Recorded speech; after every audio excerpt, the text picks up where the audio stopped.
Cek. Bismillahirrahmanirrahim.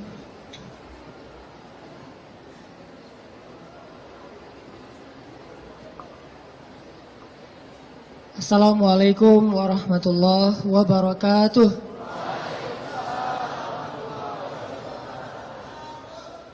Alhamdulillahirabbil alamin. Alhamdulillahilladzi anzala as-sakinata fi qulubil mu'minin liyazdadu imanan ma'a imanihim. Asyhadu an la ilaha illallah wahdahu la syarikalah wa asyhadu anna Muhammadan abduhu wa rasuluhu la nabiyya ba'dah. Allahumma salli wa sallim wa barik ala sayyidina Muhammad wa ala alihi wa sahbihi wa man tabi'ahu ila yaumil qiyamah. Radina billahi rabba wa bi Muhammadin nabiyya wa bil islami dina. Rabbi syrah li sadri wa yassir li amri wahlul 'uqdatam min lisani yafqahu qawli. Sehat teman-teman semuanya?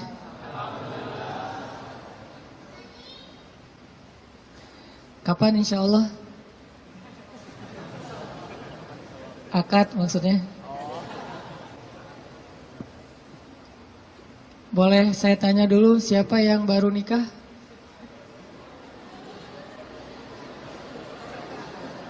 Siapa yang baru mau nikah?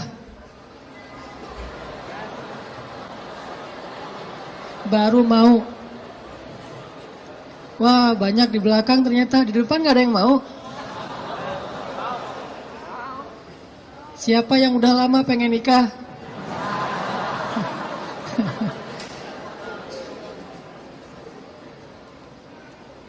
Kalau nikah tuh jangan kepengen ya.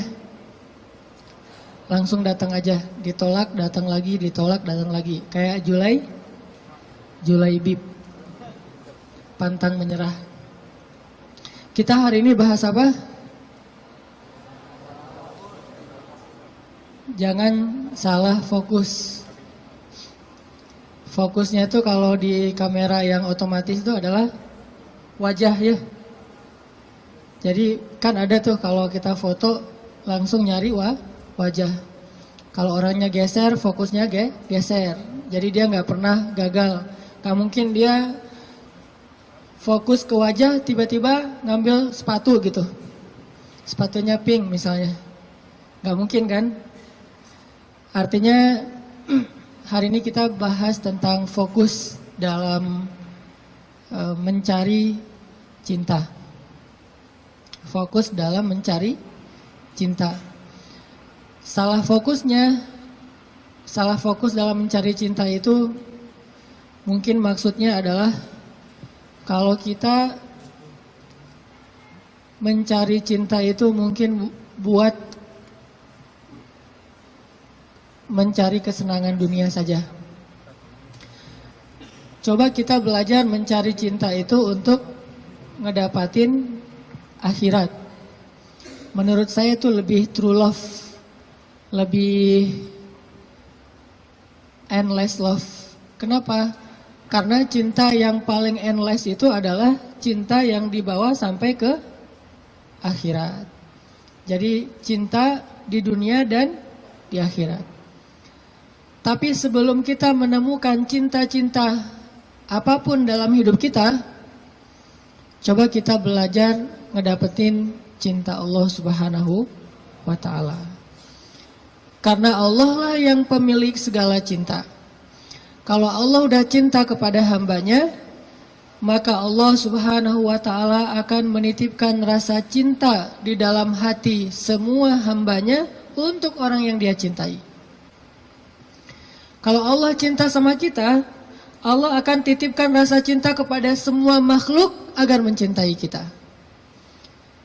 Tapi kalau Allah nggak cinta kepada seseorang, Allah cabut rasa cinta dari semua makhluk, sehingga nggak ada yang mencintai kita kecuali karena hawa nafsu. Jadi kalau kita pengen ngedapetin cinta sejati, cintailah dulu dan raih pula cinta pemilik hati, yaitu Allah Subhanahu wa ta'ala. Jadi hari ini kita akan coba bahas tentang jangan salah fokus dalam mencari cinta. Oke, saya akan angkat kisah cinta Nabi Musa alaihissalam. Ada di surat apa teman-teman? Kisah cinta Nabi Musa. Nabi Musa pernah jatuh cinta? Pernah, kepada istrinya. Tahu nggak cerita Nabi Musa ketika pertama ketemu sama pasangannya, sama istrinya? Pernah baca kisah itu? Coba buka surat Al-Qasas, surat 28. Itu kisah cinta Nabi Musa alaihissalam. Surat Al-Qasas, surat Al-Qasas, surat 28 ayat 22. Coba buka aplikasi Al-Qurannya. Surat Al-Qasas, surat 28 ayat 22. Saya akan baca dari ayat 22 sampai ayat 28.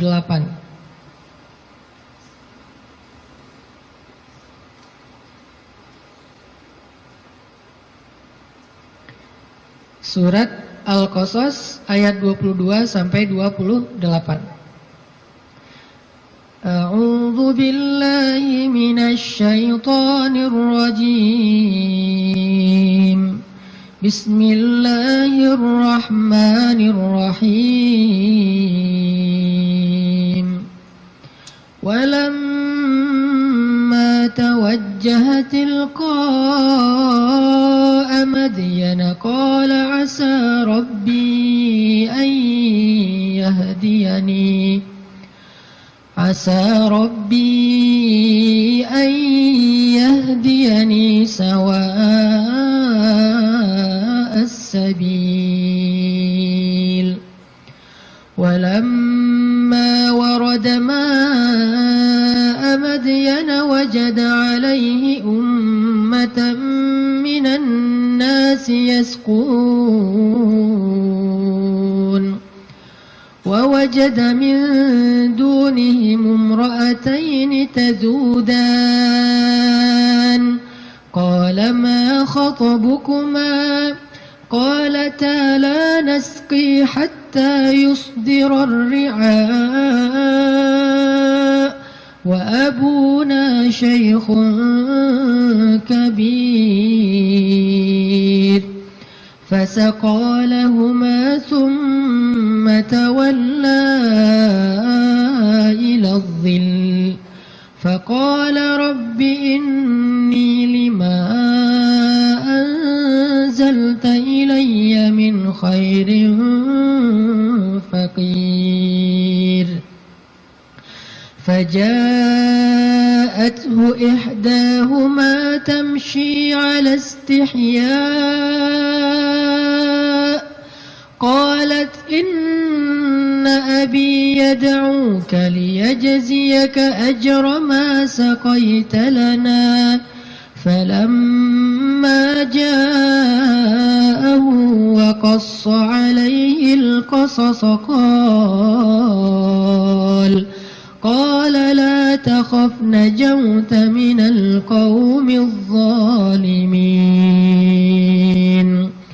قالت إحداهما يا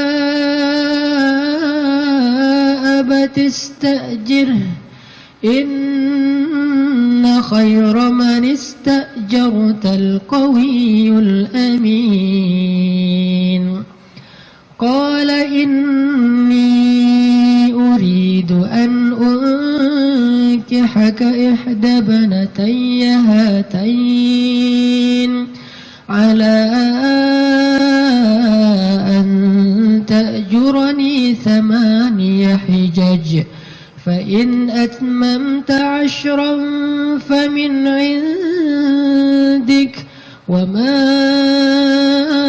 أريد أن أشق عليك ستجدني إن شاء الله من الصالحين قال ذلك بيني وبينك أيما الأجلين قضيت فلا عدوان علي والله على ما نقول وكيل.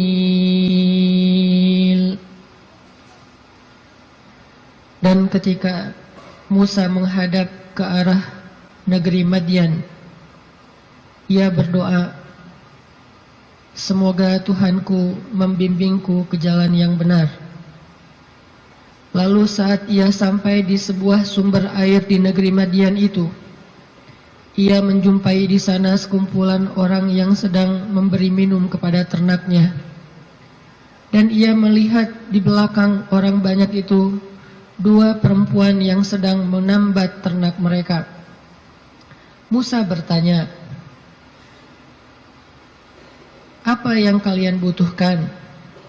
Kedua perempuan itu menjawab, kami tidak dapat memberi minuman ternak kami sebelum penggembala-penggembala itu memulangkan ternak mereka, sedangkan ayah kami adalah orang tua yang sudah lanjut usianya. Lalu Musa menolong mereka dengan memberi minuman ternak itu. Kemudian dia kembali ke tempat teduh lalu berdoa, ya Tuhanku, sesungguhnya aku sangat membutuhkan suatu kebaikan yang turun darimu kepadaku. Tidak lama kemudian datanglah kepada Musa salah seorang dari dua perempuan tadi, berjalan dalam keadaan malu-malu. Ia berkata, sesungguhnya ayahku memanggil engkau agar ia memberikan hadiah terhadap kebaikanmu dengan memberi minuman ternak kami tadi. Maka tatkala Musa bertemu dengan ayah perempuan itu dan menceritakan kepadanya cerita tentang dirinya, laki-laki itu berkata, janganlah kamu khawatir, kamu telah selamat dari orang-orang yang zalim itu atau Fir'aun. Lalu salah seorang dari kedua perempuan itu berkata, wahai ayahku, ambillah ia sebagai pekerja kepada kita. Sesungguhnya orang yang paling baik yang engkau ambil sebagai pekerja adalah orang yang kuat lagi dapat dipercaya. Berkatalah laki-laki itu, sesungguhnya aku ingin menikahkan kamu dengan salah seorang dari putriku, dengan dasar bahwa kamu bekerja kepadaku selama 8 tahun. Dan jika kamu cukupkan 10 tahun, maka itu adalah satu kebaikan darimu. Maka aku tidak hendak memberati kamu, dan kamu insya Allah akan mendapatiku termasuk orang-orang yang baik. Musa berkata, baiklah, itulah perjanjian antara aku dengan engkau. Yang mana saja dari kedua waktu yang ditentukan itu aku sempurnakan, maka tidak ada tuntutan tambahan atas diriku lagi, dan Allah adalah saksi atas apa yang kita ucapkan. Shadaqallahul azim. Teman-teman yang dirahmati Allah Subhanahu wa taala, itulah kisah, salah satu penggalan kisah dari kisah Nabi Musa yang sangat panjang di dalam Al-Quran. Nanti kita bisa melihat bagaimana Nabi Musa tetap fokus kepada cita-citanya, tetap fokus kepada keinginannya, tetap fokus kepada himmah, azam, apa yang selama ini dicari oleh Nabi Musa alaihissalam. Walaupun adegan hidupnya berubah-ubah. Karena manusia itu menjalani hidup dengan adegan yang kadang-kadang kita tidak menduga.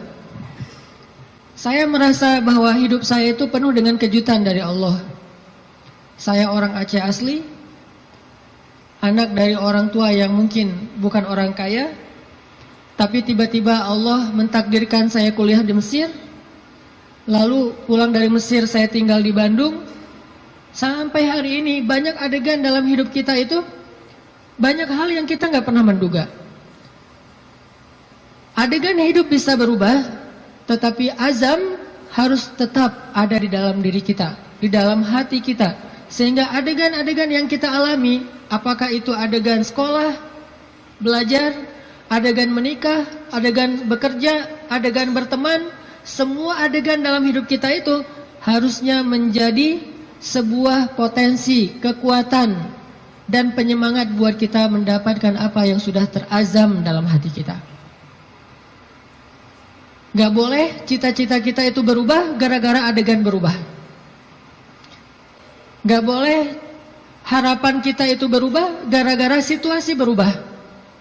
Harusnya harapan kita itu kepada Allah Subhanahu wa Ta'ala tidak berubah sama sekali, walaupun hidup kita terus dinamis, berubah-ubah sesuai dengan kondisi, tetapi harapannya tetap sama. Kayak ibarat tadi orang pengen nikah, udah aja fokus nikah. Kalau dia bekerja, niatnya bekerja supaya bisa mempersiapkan mahar yang layak buat calon kekasih. Apa mahar yang layak? Minimal mah 1 miliar, 1 villa, ya, mobil Alphard. Setuju yang di belakang?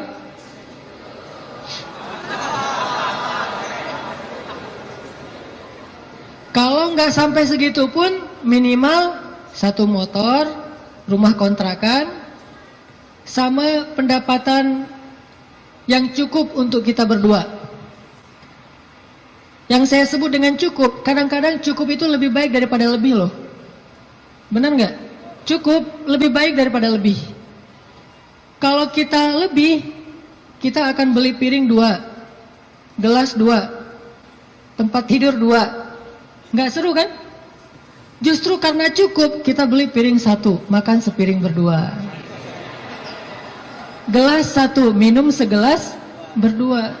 Jadi nggak ada cerita gelas papa, gelas mama. Yang ada adalah gelas kita. Kan suka ada tuh di rumah-rumah gelas papa, gelas mama kan ya. Beli di supermarket, ditulis jelas itu. Ini punya siapa, udah di tag masing-masing. Kalau mama salah ngambil gelas, gelas papa dipakai sama mama, nanti diminta tukar. Mah, itu gelasnya papa. Oh ya, maaf pak, salah, balik. Akhirnya mamanya minum kopi, papanya minum teh misalnya. Kebalik kan? Harusnya gelas itu 1 berdua. Tolong yang mau nikah ya, di rumah siapkan hanya 1 gelas. Sisanya dikotakin aja, kalau ada tamu baru dikeluarin. Yang kita pakai sehari-hari hanya 1 gelas. Itu cinta yang nyunnah. Karena Nabi minum hanya dari gelas yang bekas diminum oleh Aisyah. Kecuali kalau aku agak-agak susah ya. Kalau misalnya gelas, Nabi itu Aisyah minum. Setelah selesai Aisyah minum, Nabi akan lihat mana bekas bibirnya Aisyah. Maka Nabi persis akan minum dari bekas bibirnya Aisyah. Masih mikir mau nikah? Kerja untuk mempersiapkan mahar yang layak, nafkah yang cukup. Sekolah untuk belajar bagaimana menjadi suami atau istri yang soleh-solihah. Jadi apapun adegannya, dia jadikan sebagai potensi, semangat, dan kebaikan untuk dia raih apa yang dia harapkan. Itulah Musa alaihissalam. Dia punya sebuah azam. Dia punya sebuah cita-cita, ingin membebaskan Bani Israel dari perbudakannya Fir'aun. Ingin melakukan revolusi di negeri Mesir. Ingin mengajarkan kepada Bani Israel La ilaha illallah. Ingin mengajarkan kepada Bani Israel agama Yahudi. Sehingga adegan dia menikah pun, dia mencari seorang perempuan yang bisa mendukung dakwahnya. Jadi dia bukan mencari seorang perempuan yang hanya dia senangi saja. Bukan mencari seorang calon istri yang hanya ngeklik doang tuh di hatinya. Tapi dia mencari calon istri, selain ngeklik di hatinya, calon istri ini juga bisa melengkapi dia, menyempurnakan dia, dan menolong dia dalam segala urusan dakwah di jalan Allah Subhanahu wa Ta'ala. Ini namanya fokus. Jadi salah satu yang ditanya itu adalah, mungkin di antara CV yang perlu diketahui, siap nggak kalau ternyata suaminya ini aktivis dakwah? Siap nggak kalau suaminya ini misalnya harus aktif berdakwah, kadang-kadang berkorban dengan harta keluarga untuk kepentingan dakwah? Seperti Rasulullah SAW berdakwah didukung oleh Khadijah. Sungguh kalau tidak ada Khadijah, kayaknya dakwah Nabi itu juga bakalan banyak sekali masalah. Untung Allah Subhanahu wa taala memberikan pendukung pertama buat Rasulullah justru yang berasal dari rumahnya sendiri, kekasih sejatinya Rasulullah, yaitu Khadijah. Sehingga ketika Nabi berdakwah, yang mendukung dakwahnya Nabi itu justru Khadijah.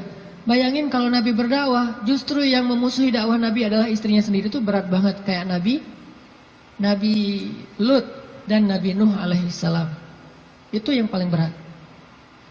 Makanya kalau kita tadi baca di dalam surat Al-Qasas, kisah dakwah, kisah cintanya Nabi Musa alaihissalam dimulai dari kalimat yang ada di ayat 22, Asa Rabbi ayyahdiyani sawa as-sabil. Semoga Tuhanku akan membimbingku ke jalan yang lurus. Artinya Nabi Musa itu berserah diri kepada Allah. Ya Allah, kalau engkau pertemukan saya kepada seorang calon istri saya, pertemukanlah dengan seorang perempuan yang membuat saya tetap di jalanmu. Kalau engkau memberi saya pekerjaan dan rezeki, berilah saya pekerjaan yang membuat saya tetap di jalanmu. Kalau engkau memberikan saya teman dan sahabat, berikanlah saya sahabat dan teman yang membuat saya tetap di jalanmu. Intinya sawa asbil, ihdinas siratal mustaqim. Itu fokusnya Nabi Musa. Gak pengen gara-gara cinta akhirnya keluar dari sawa as-sabil. Gara-gara perasaan akhirnya keluar dari siratal mustaqim. Ini fokusnya Nabi Musa. Cinta anugerah dari Allah, tapi jangan sampai anugerah itu menjauhkan kita justru dari pemberinya. Ini fokus Nabi Musa. Asa Rabbi ayyahdiyani sawa as-sabil. Jadi kalau saya nanti ketemu keluarga baru, mudah-mudahan keluarga itu keluarga yang bisa membantu saya untuk terus berada di sawa as-sabil. Kalau saya ketemu calon suami, mudah-mudahan suami itu yang membimbing saya. Waj'alna lil muttaqina imama, membimbing saya tetap di sawa as-sabil, di jalan yang Allah ridhoi. Ini fokus. Dan kalau kita fokus di sawa as-sabil, gak usah khawatir, Allah punya banyak rencana baik untuk kita. Wa yamkurun wa yamkurullah, wallahu khairul makirin. Siapapun boleh punya rencana untuk menghalangi kita, tapi Allah adalah sebaik-baik pembuat rencana. Udah ikutin aja sawa as-sabil. Fokus di jalan yang lurus. Sawa itu bahasa lainnya istiwa. Atau dalam bahasa Arab kadang-kadang orang Arab suka nyebut dengan istilah khatul istiwa. Terus jadi bahasa Indonesia katulistiwa.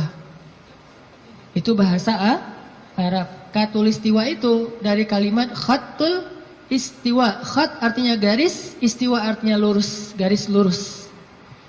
Katulis, karena kita nggak bisa bilang kha jadinya ka.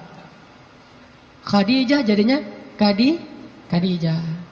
Sama kayak misalnya orang Sunda nggak bisa bilang ain jadinya e.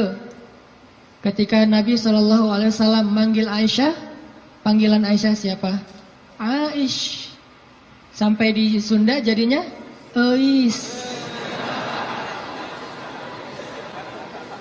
Itu bahasa Arab. Aish jadinya Eis. Jadi Eis itu aslinya Eisah. Aisyah.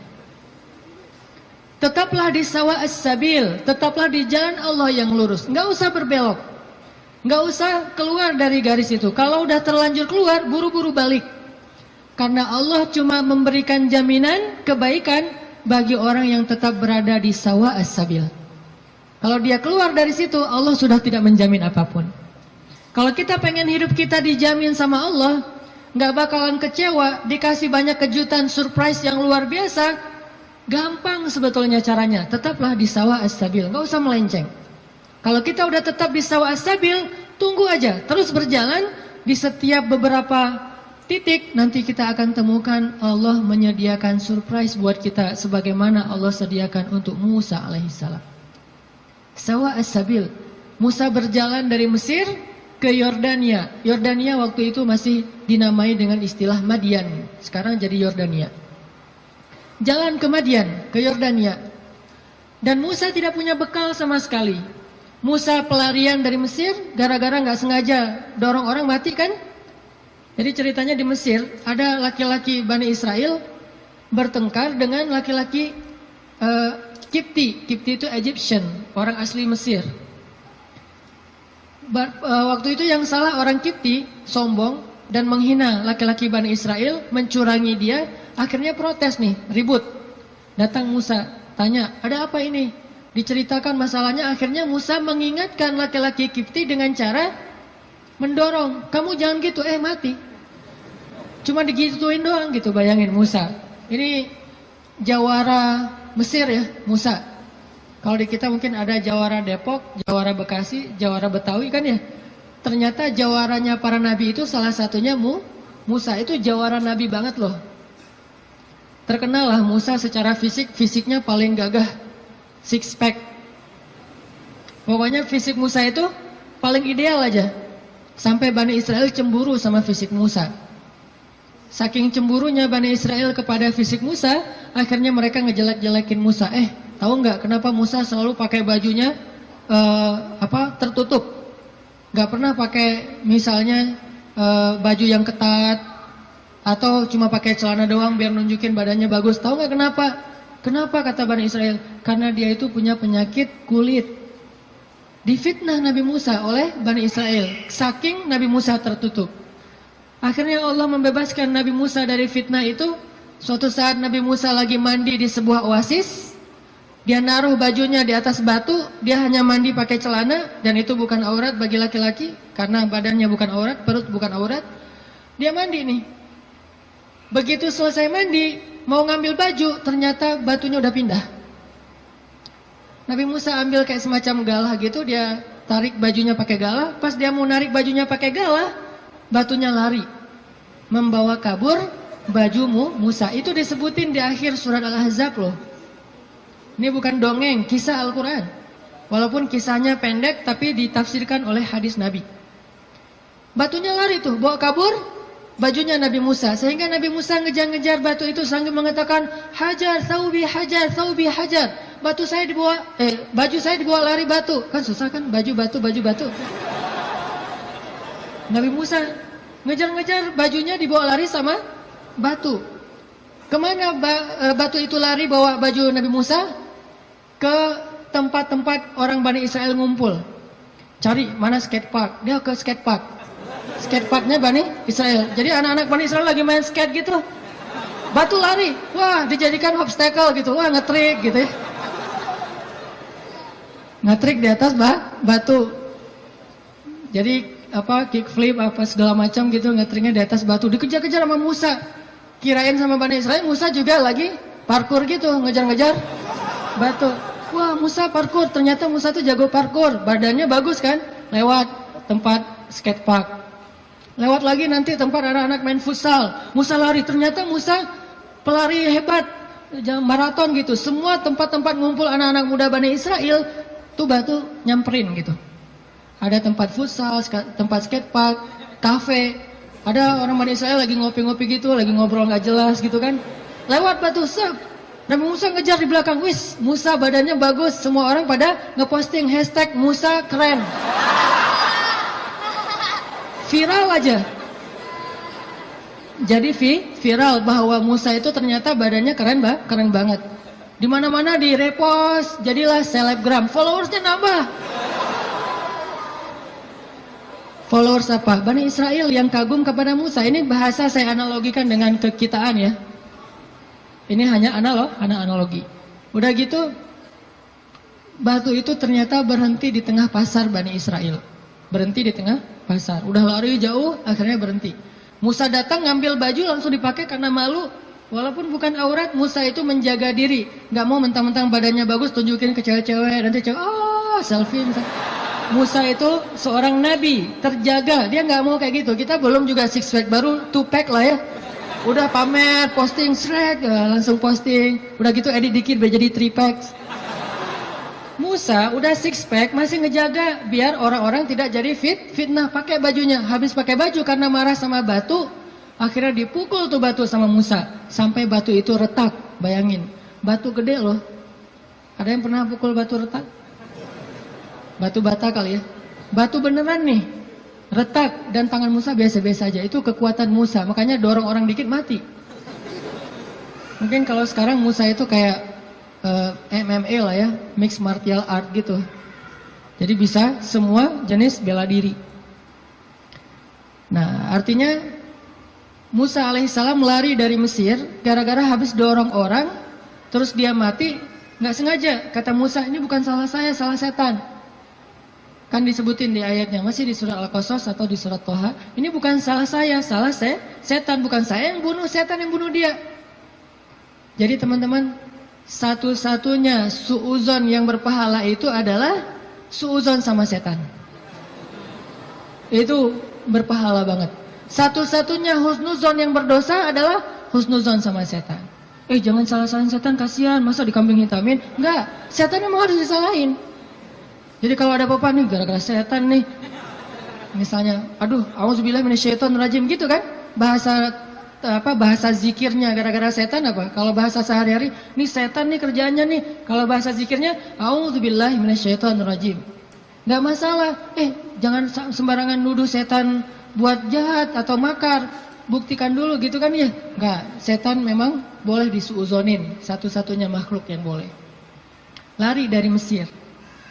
Gak punya makanan, gak punya bekal, gak punya duit. Pokoknya jalan dari Mesir ke Madian, jalan kaki itu gak punya bekal apa-apa, bayangin. Sehingga Musa berhari-hari hanya minum air, gak makan apapun. Air karena gratis, begitu hujan dia minum. Ada genangan air kayak oasis gitu dia minum. Kalau makanan dia gak mau, kenapa? Karena setiap dia menemukan kebun kurma, dia tidak menemukan pemiliknya, sehingga dia tidak berani makan satu butir kurma pun yang bukan miliknya. Musa alaihissalam. Sawa as-sabil, tetap di jalan Allah. Jangan melenceng. Jangan bikin Allah kecewa. Jangan sampai kita ngelakuin sesuatu yang Allah itu nggak ridho. Makan, minum, ikhtiar, ta'aruf, dan segala macam. Pokoknya sawa as-sabil. Kalau kita sawa as-sabil, nggak usah khawatir. Allah yang jamin. Musa lapar, nggak metik kurma sembarangan, tetap aja biarin lapar. Sampai di Madian, dalam keadaan lapar banget, hanya minum air putih selama beberapa hari belum makan. Sampai di Madian, tiba-tiba Musa ngelihat di sebuah oasis yang rindang, ada sekelompok orang penggembala lagi ngasih minum ternak-ternak mereka, onta. Dan yang disebut dengan gembala di zaman para nabi, itu satu gembala bisa punya ratusan ekor onta loh. Jadi bayangin kalau ada 10 penggembala aja nih, berarti lebih dari 1000 ekor onta. Dan tahu nggak berapa banyak onta kalau minum? Onta itu kalau minum hampir seperti gajah. Dan dia minum bukan karena haus. Dia minum itu karena menabung air. Dia nampung air di punuknya. Sehingga kalau dia melakukan perjalanan panjang, dia nggak perlu minum dalam waktu seminggu pun nggak masalah, karena dia akan mengambil air dari punuknya yang disimpan. Jadi ada penyimpanan air di belakangnya, kayak tangki air gitu, kayak toren. Musa punya onta itu punya toren yang disebut dengan punuk onta. Jadi kalau dia minum bukan hanya karena haus, aduh haus banget minum, udah selesai pergi, enggak, haus banget minum, udah gitu, kok masih minum, nampung dulu di toren. Ditaruh di toren. Bayangin satu ekor onta punya satu toren.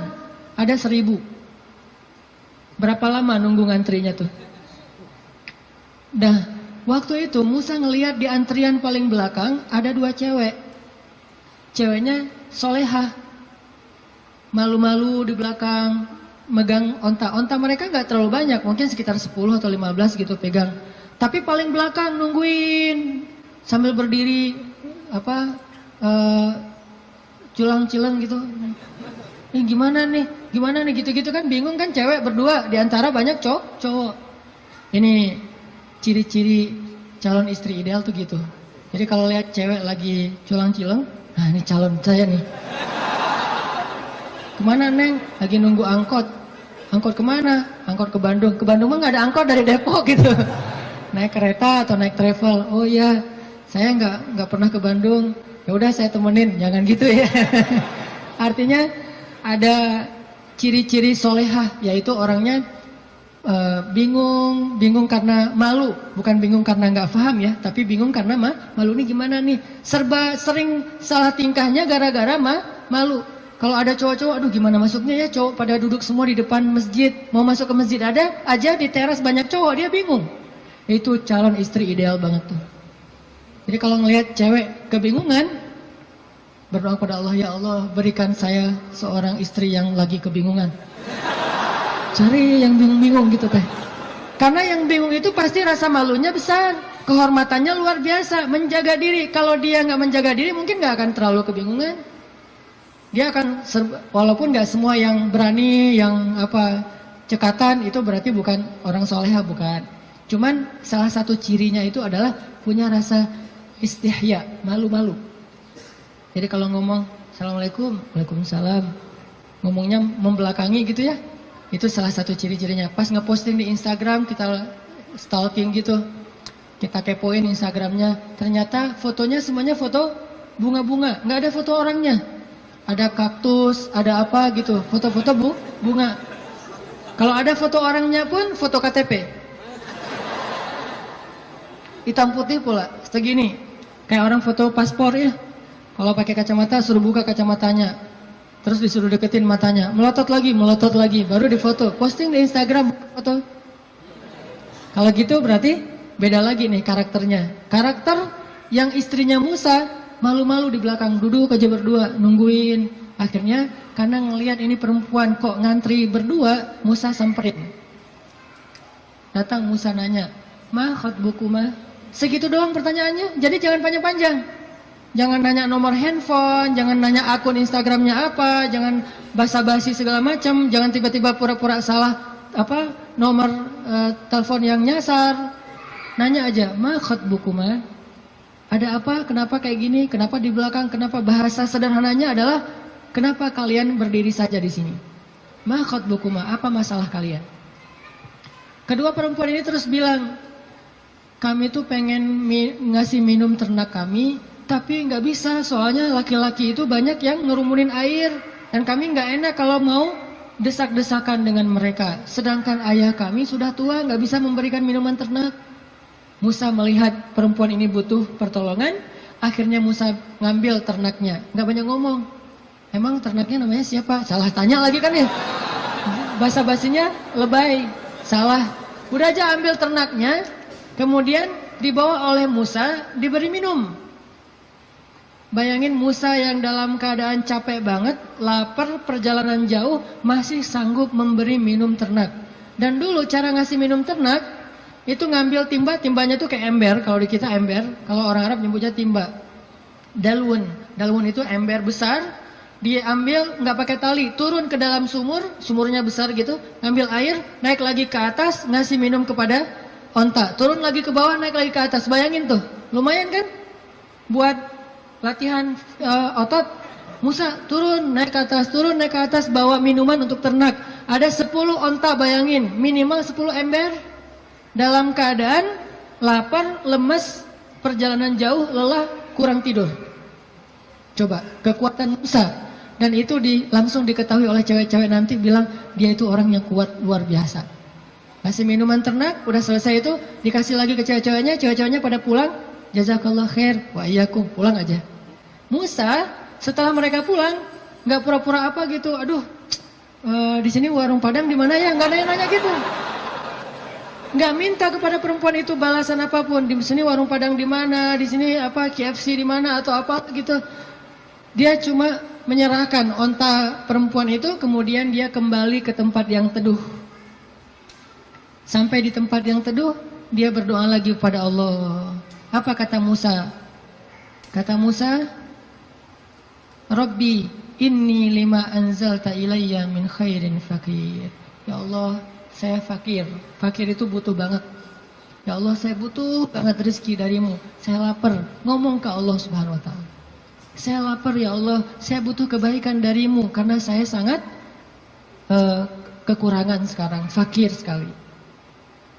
Dalam keadaan lagi lelah kayak gitu, Musa kalau ada masalah apa-apa, Robbi, coba bayangin, ayat 22, Robbi, ayat 24, Robbi, ayat-ayat sebelumnya dan sesudahnya juga, Robbi, ada masalah dikit, Robbi, minta kepada Allah. Ketemu seseorang yang mungkin kayaknya ngeklik banget dan soleha nih, atau soleh, jangan ngomong ke dia dulu, ngomong ke pemilik hatinya dulu, Robbi, yang itu tuh.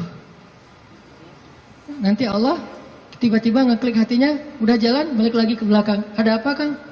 Enggak manggil. Kayak tadi ada yang manggil perasaan. Ternyata yang manggil bukan suara, tapi hati, perasaannya yang manggil. Oh, ya, kita kan nggak mau malu-maluin cewek ya. Jadi yang ngomong kayak gitu tuh kita, oh ya saya tadi manggil, mau nanya, ini kalau mau misalnya masjid yang terdekat di mana ya? Tanya masjid kita sih, biar sore gitu ya. Masjid terdekat di mana? Oh, masjid ya, saya pengen sholat jamaah. Saya nggak bisa sih kalau nggak sholat jamaah, orangnya gimana gitu. Mulai kan ya, sholat jamaah. Oh ya, ada di situ di dekat balai kota. Oh iya ya, di situ juga banyak warung kok. Enggak, saya mah hari ini puasa. Malah hari Jumat gitu ya. Hari Jumat puasa. Jadi soleh banget lah ya intinya. Musa balik kepada tempat teduh, berdoa kepada Allah. Jadi kalau ada masalah lapar, doa. Kesasar, doa. Bingung, doa. Apapun, ilahi. Robbi, itu sawa as-sabil. Kalau kita mau makan satu buah korma di sebuah kebun, mintanya kepada pemilik kebun. Pak, boleh saya minta satu butir korma? Minta kepada dia. Tapi kalau kita lapar, minta kepada Allah. Allah itu pemilik alam semesta. Bukan cuma satu kebun kurma, tetapi langit dan bumi milik Allah. Minta kepada pemiliknya. Robbi. Baru setelah itu ikhtiar kepada makhluk. Awalnya ikhtiar ke langit, baru kemudian ikhtiar di bumi. Jadi, teman-teman, pesan moral pertama adalah kalau kita pengen ditolong oleh Allah, kalau kita pengen Allah kasih banyak kejutan, kalau kita pengen hidup kita itu penuh dengan kebaikan, pesan moral pertamanya adalah sawa as-sabil. Jangan keluar dari jalan Allah Subhanahu wa taala. Jalan Allah itu artinya syariat. Syariat itu dalam bahasa Arab artinya jalan hidup, the way of life, yaitu Islam. Jangan keluar dari jalan Allah. Tetap aja di situ. Pasti Allah kasih. Kalau pengen pas kita berjalan tiba-tiba ada kejutan dari langit, sawa as-sabil, tetap di situ. Jangan kecewain Allah. Jangan sampai Allah Subhanahu wa taala ngelihat kita ngeposting sesuatu yang Allah nggak suka. Bayangin kalau Allah udah unfollow, semua akan unfollow. Tiba-tiba akun kita jadi kosong, nggak ada followers. Apa arti Allah unfollow? Bara'atum minallah. Awal surat At-Taubah. Allah berlepas tangan. Berlepas tangan bahasa sosmednya unfollow. Lebih parah lagi kalau Allah sudah ngeblok. Khatamallahu ala qulubihim. Udah unfollow, diblok pula. Jadi kita japri nggak masuk, contrengnya cuma satu, udah diblok. Kita telepon, dialihkan ke nomor yang lain. Kita DM nggak masuk juga, artinya kita diblok. Request nggak di respon. Artinya jangan sampai Allah ngelihat postingan kita yang keluar dari apa yang Allah izinkan, sehingga akhirnya Allah nanti unfollow kita, ngeblok kita, menjauh dari kita, berpaling dari kita. Siapa lagi yang bisa menolong kita setelah Allah? Ini pesan moral pertama tuh, tetap sawa as-sabil. Apapun masalah kita, dalam pekerjaan, dimanapun sulit, jangan sampai kita melanggar. Jangan sampai kita pakai jalan pintas. Jodoh juga gitu, gimana pun sulit jangan pakai jalan pintas. Rezeki, jodoh, sekolah, belajar, keluarga, teman, apapun, sakit, sawa as-sabil. Nanti Allah akan nyediain buat kita hal-hal yang kejutan. Pesan moral kedua, selama kita sawa as-sabil, terus minta sama Allah. Karena berdoa itu walaupun belum dikabulkan, tetap dia ibadah. Doa itu ibadah, teman-teman. Jadi kalau ada orang yang bilang, jangan banyak-banyak doa, malu sama Allah, mending kita beramal aja. Berarti dia nggak paham. Kalau doa itu dalam Islam, sama seperti orang sholat sunnah 2 rakaat. Makin dia banyak berdoa, makin Allah sayang sama dia. Beda dengan manusia, kalau kita banyak minta, dia jadi kewalahan, jadi malas, tebal gitu. Minta aja nih orang. Kalau dengan manusia kita banyak minta, dia menjauh. Kalau Allah kita banyak minta, Allah mendekat. Allah senang kepada hamba yang meminta. Masalah sepele, garam kata Nabi. Mintalah kepada Allah walaupun cuma garam. Jadi lagi masak, duh gak ada garam. Ya Allah, garam. Minta sama Allah, udah gitu baru beli di warung. Minta dulu, kenapa minta kok beli di warung? Karena bisa jadi kalau kita hanya membeli garam di warung lalu kita masak, kita tidak dapat pahala doa. Sedangkan kalau kita berdoa dulu baru beli garam, kita dapat garam plus pahala doa dan Allah kasih keberkahan di dalam garam itu. Siapa tahu pas lagi datang ke warung beli garam, yang nungguin warung si Neng. Bukan emaknya ya.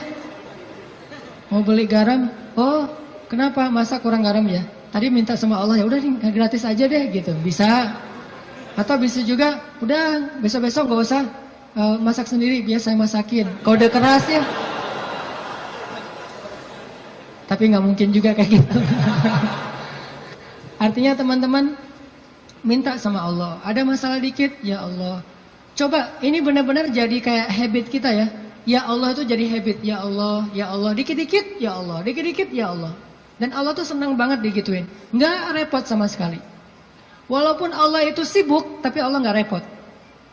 Kulla yawmin huwa fi sya'n, fabi'ayyi ala'i rabbikuma tukadziban. Setiap hari Allah itu sibuk.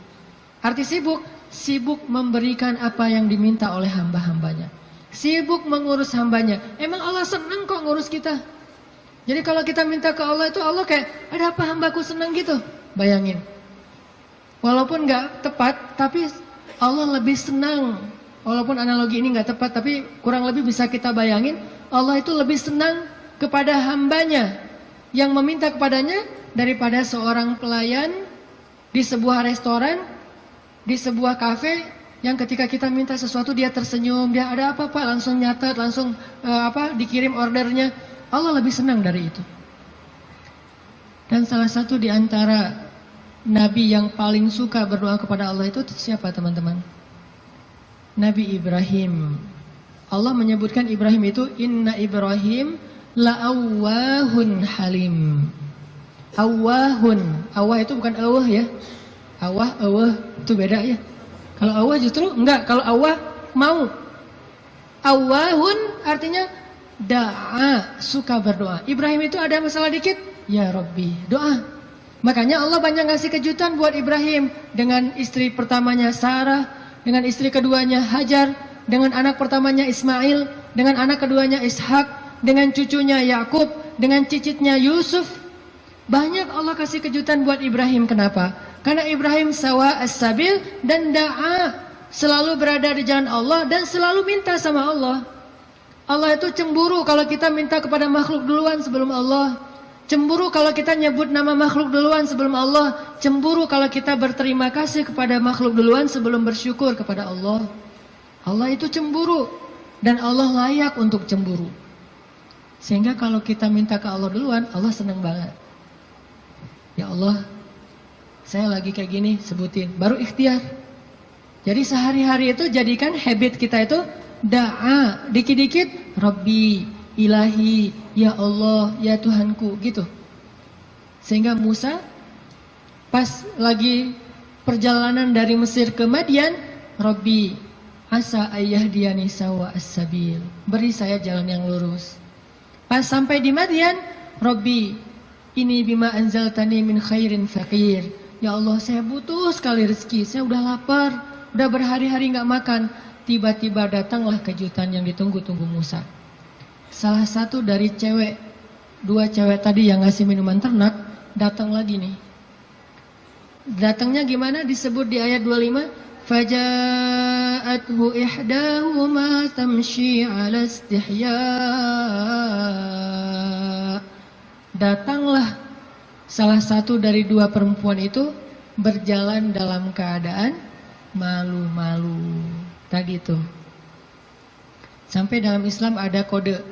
Kalau cewek ditanya pendapatnya setuju apa enggak dilamar oleh seorang perempuan, maka jawaban iyanya seorang perempuan itu adalah diam.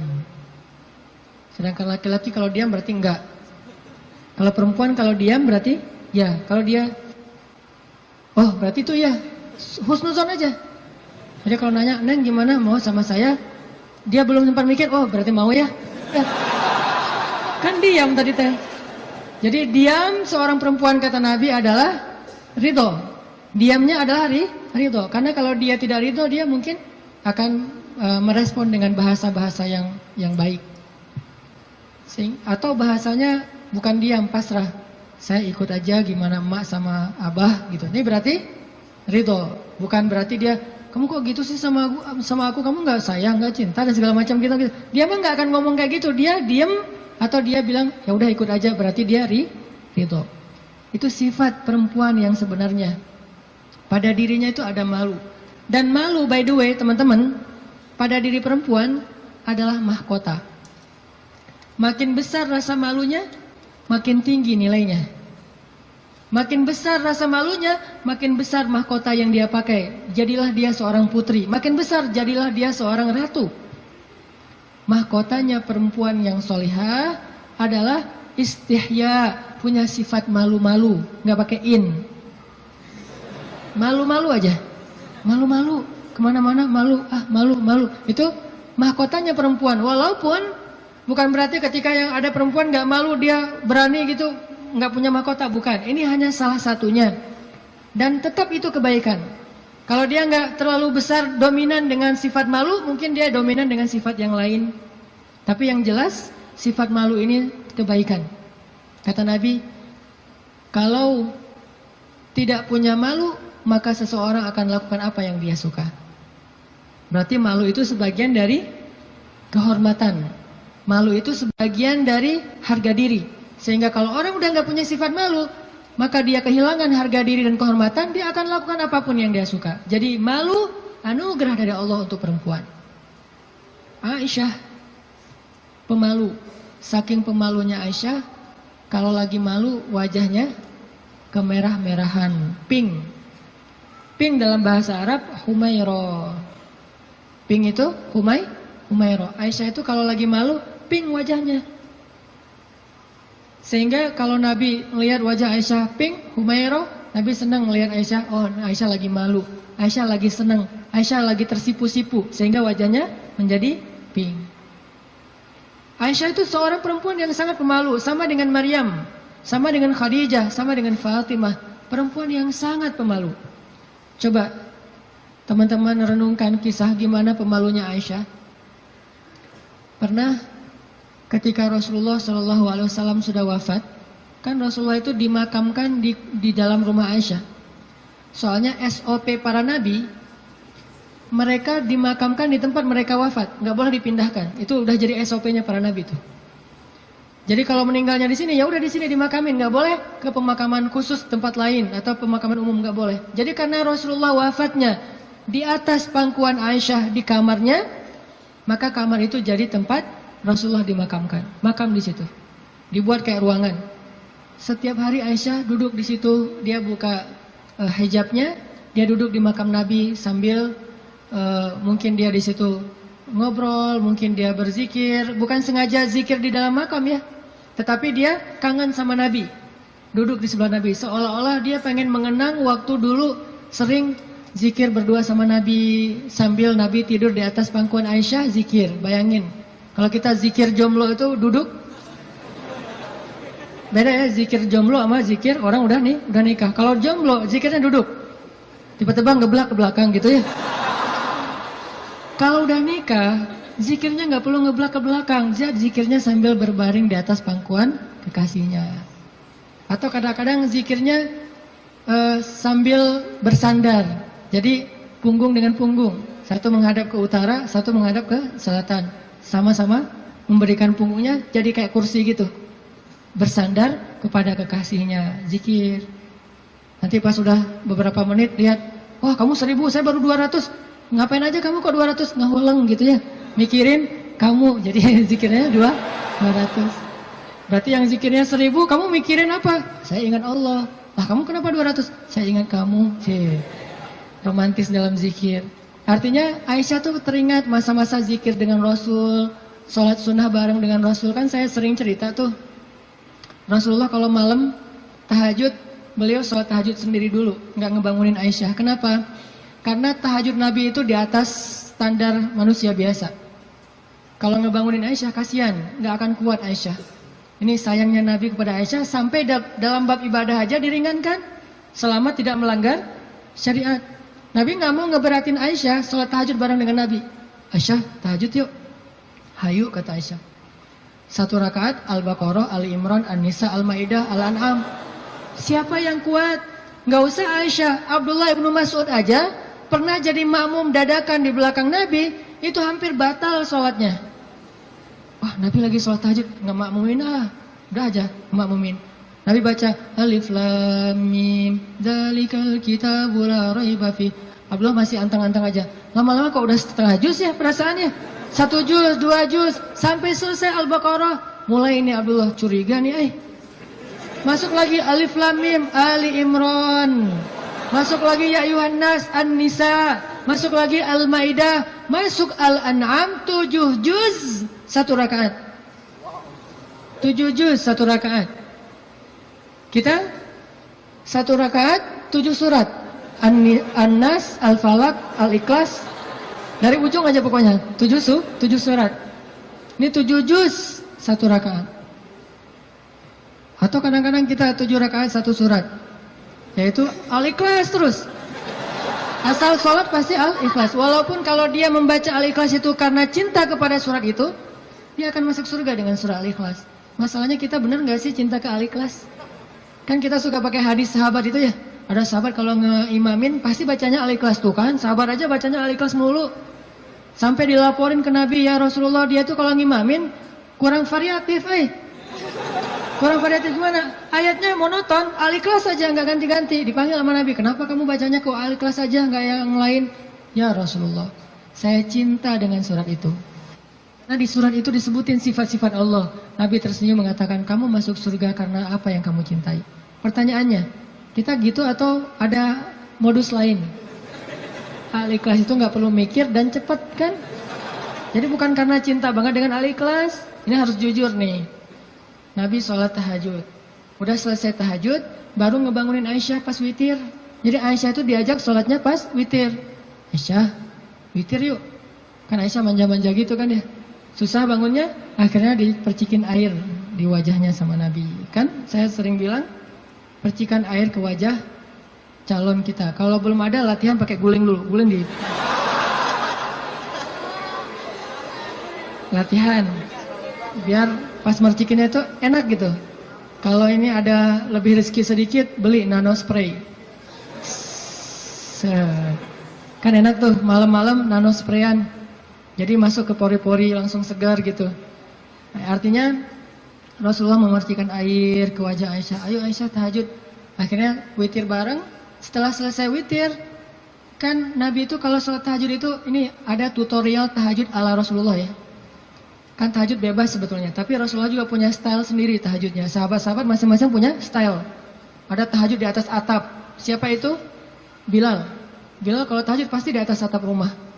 Umar kalau tahajud pasti depan rumah. Bukan di dalam rumah, di depan. Dia keluar dari rumahnya, tahajud di depan rumah.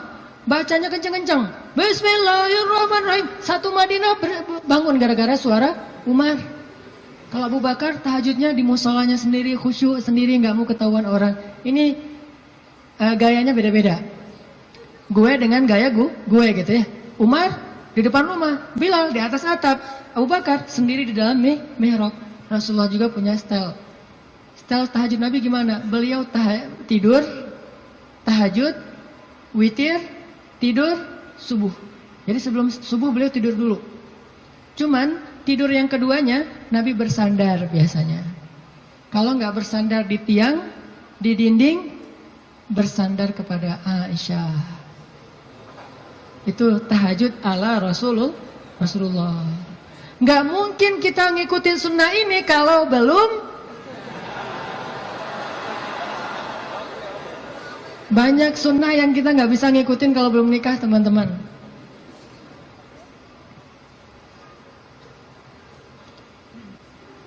Ya, Waktu jam 11.25. Sebentar lagi ya, 5 menit aja lagi. Ini kisah Musa. Lanjut ya, dipotong ya. Jadi Nabi SAW itu dengan Aisyah, kalau tahajud membangunkan Aisyah dan tidak membiarkan Aisyah. Artinya Nabi SAW mengajarkan kepada kita bagaimana beliau memperlakukan istrinya, bagaimana rumah tangga beliau. Yang itu kemudian menjadi kebaikan kepada Allah. Jadi mendapatkan istri untuk lebih dekat kepada Allah, biar bisa tahajud bareng. Coba bayangin teman-teman, kita pengen nikah. Kenapa kamu pengen cepat-cepat nikah? Karena pengen buka puasa berdua. Bentar lagi Ramadan nih, masa puasa sahur masih sendiri kan? Kenapa kamu pengen nikah? Pengen tahajud berdua. Kenapa kamu pengen nikah?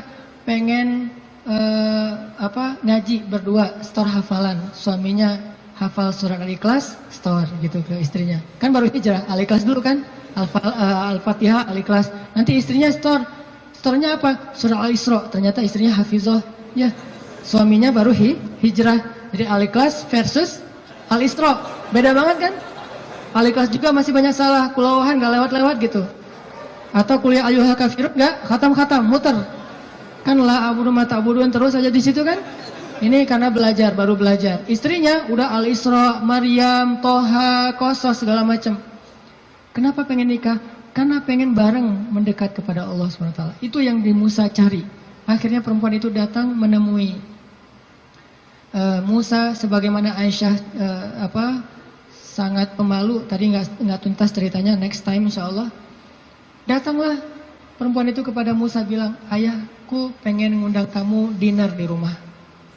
Itu bahasa kita mah, di dinner atau lunch lah di rumah, makan siang gitu. Kayaknya sih dinner, udah sore soalnya. Makan malam di rumah. Oh iya, jalan nih. Tahu gimana cara jalannya? Musa di depan, cewek itu di belakang. Nggak dibalik, cewek di depan, Musa di belakang. Nggak. Etika jalan laki-laki perempuan yang belum muhrim, perempuan di belakang, laki-laki di depan. Supaya apa? Supaya tidak melihat bagaimana cara jalannya. Terus kan Musa nggak tahu rumahnya kemana, gampang, tinggal di Sherlock aja. Kalau nggak Sherlock, kitanya yang jadi Google Map gitu, jadi kayak Waze gitu. Belok kanan, turn right, turn left, after one gitu. Tinggal Musa belok kanan, belok kiri. Yang penting Musanya di depan, perempuan itu di belakang. Dan itu etika yang luar biasa. Sehingga perempuan ini menyimpulkan, laki-laki ini selain kuat, ternyata amanah, nggak caper.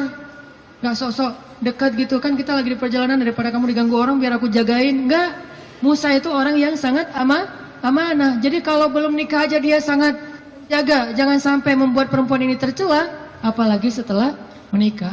Sampai di rumah, cewek ini ngomong ke ayahnya, ya abah, bapak gitu ya, ya abati, itu laki-laki itu kuat dan amanah loh. Kalau ayah butuh pekerja, kayaknya dia yang paling tepat jadi pekerja di rumah kita. Ini sebetulnya kode. Perempuan kalau ngomong dengan bahasa kayak gini, berarti dia perhatian. Kalau dia udah bisa menyimpulkan dia kuat, dia amanah, dia tepat sebagai pekerja, berarti dia perhatian. Kalau enggak, dia nggak akan ngasih komentar. Ayahnya paham. Ini bahasa elegan orang zaman dulu. Kalau sekarang kan, ya pengen nikah, gitu kan vulgar kan ya. Kalau dulu kode tuh, ya itu kayaknya cocok bekerja ke kita. Kata ayahnya, oh ya nanti ayah bicara sama dia. Ayahnya bukan menawarkan Musa bekerja, tapi menawarkan Musa nih nikah.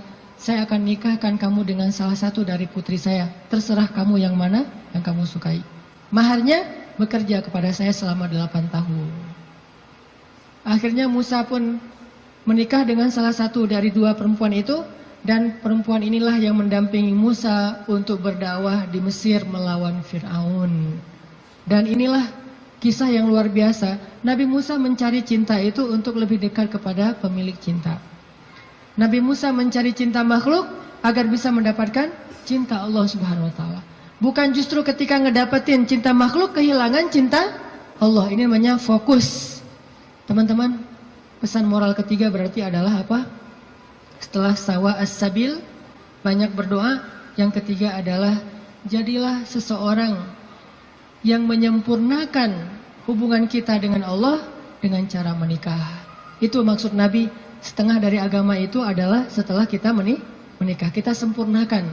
Gimana sempurna? Tadi tuh, tilawah sendiri jadi tilawah berdua. Buka puasa sendiri jadi buka puasa berdua. Tahajud sendiri jadi tahajud berdua. Bahkan ada ibadah yang kita bisa dapetin setelah menikah yang nggak mungkin didapatin kalau orang belum menikah. Ibadahnya simple.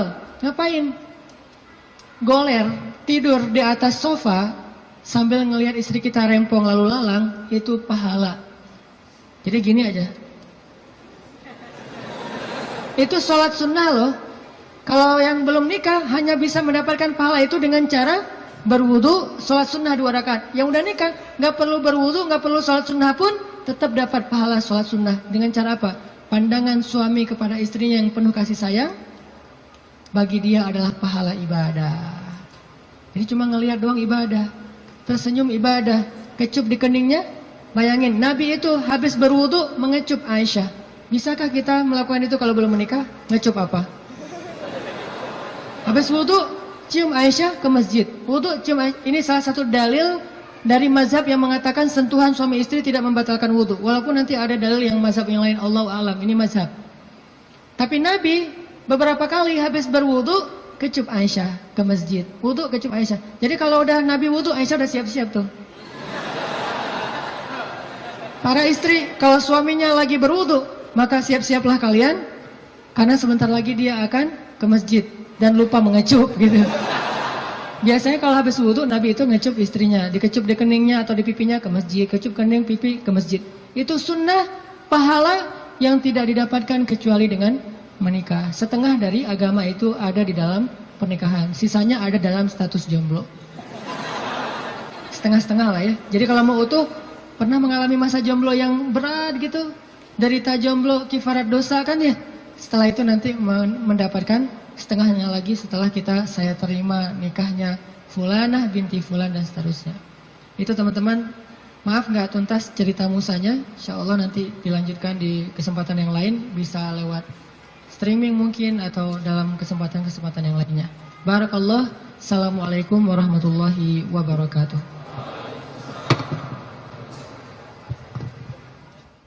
Ya teman-teman, kita tutup dengan doa bersama-sama. A'udzu billahi minasy syaithanir rajim. Bismillahirrahmanirrahim. Alhamdulillahi rabbil alamin. Hamdan yuwafi ni'amahu wa yukafi'u mazidah. Ya Rabbana lakal hamdu kama yanbaghi li jalali wajhikal karim wa 'azimi sultanik. Allahumma salli wa sallim wa barik ala sayyidina Muhammad wa ala alihi wa sahbihi ajma'in. Allahumma ighfir lana dhunubana. Allahumma ighfir lana dhunubana. Allahumma ighfir lana dhunubana wa liwalidayna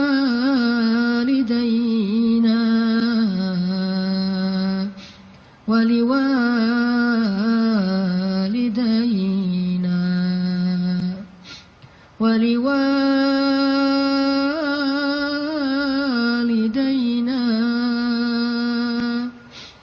wa liwalidayna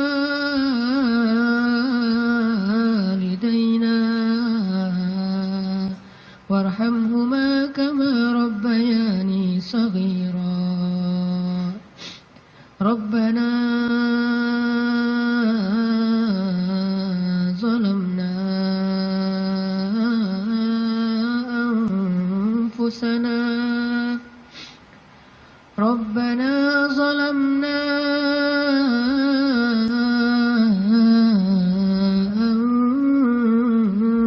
anfusana. Rabbana zalamna anfusana wa illam taghfir lana wa tarhamna lanakunanna minal khasirin.